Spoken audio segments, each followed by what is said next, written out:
The Egyptian-bred riots of 1977 affected most major cities in Egypt from 1819 January 1977. The riots were a spontaneous uprising by hundreds of thousands of lower-class people protesting World Bank and International Monetary Fund mandated termination of state subsidies on basic foodstuffs. As many as 79 people were killed and over 550 injured in the protests, which were only ended with the deployment of the army and the reinstitution of the subsidies. Lead up to riots. The riots' origin lay in President Anwar Sadat's Fatah policy, which had, since he took power at the beginning of the decade, sought to liberalize the economy. In 1976, he sought loans from the World Bank in an effort to relieve the country's debt burden. The bank criticized the state's policy of subsidizing basic foodstuffs, and Sadat announced in January 1977 that it was ending subsidies on flour, rice, and cooking oil and that it would cancel state employee bonuses and pay increases.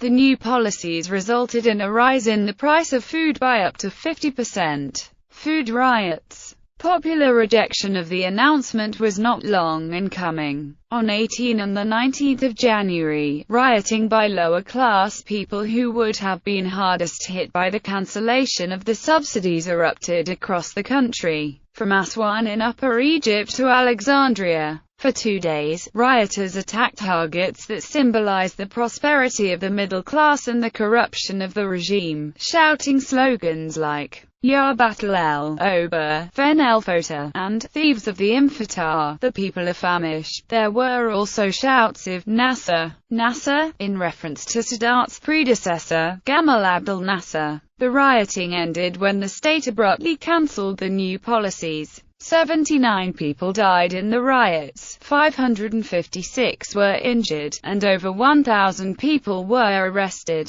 The riots had a strong impact upon the Egyptian government's subsequent willingness to enact unpopular economic policies. After the riots, according to David Seddon, the Egyptian government was extremely cautious of provoking popular protest and political unrest through the introduction of drastic austerity measures, and it approached the IMF proposals with care, though Egypt signed an extended fund facility in 1978. The government's failure to adhere to IMF-imposed policy conditions resulted in only a small amount of funds being released. Not until it had paid back most of its debt to the IMF in 1987 did Egypt return to the IMF for a one-year arrangement.